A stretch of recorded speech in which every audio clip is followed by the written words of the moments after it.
জানিয়া জানিয়া কি করছো আম্মু? ড্রয়িং করছো? পাখি ড্রয়িং করছো? পাখি ড্রয়িং করছো? আচ্ছা করো তো দেখি।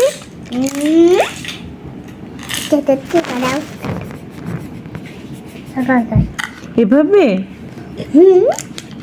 তুমি তো অনেক সুন্দর পারছো, তাই না? কিসের আওয়াজ হলো? কিসের আওয়াজ? বাঁশির আওয়াজ হলো? হ্যাঁ, কোথায়? এটা বাতাস, একটু বাইরে? এটা বাড়ে আবার হলো। একটু পরে বাঁশির আওয়াজ হলো?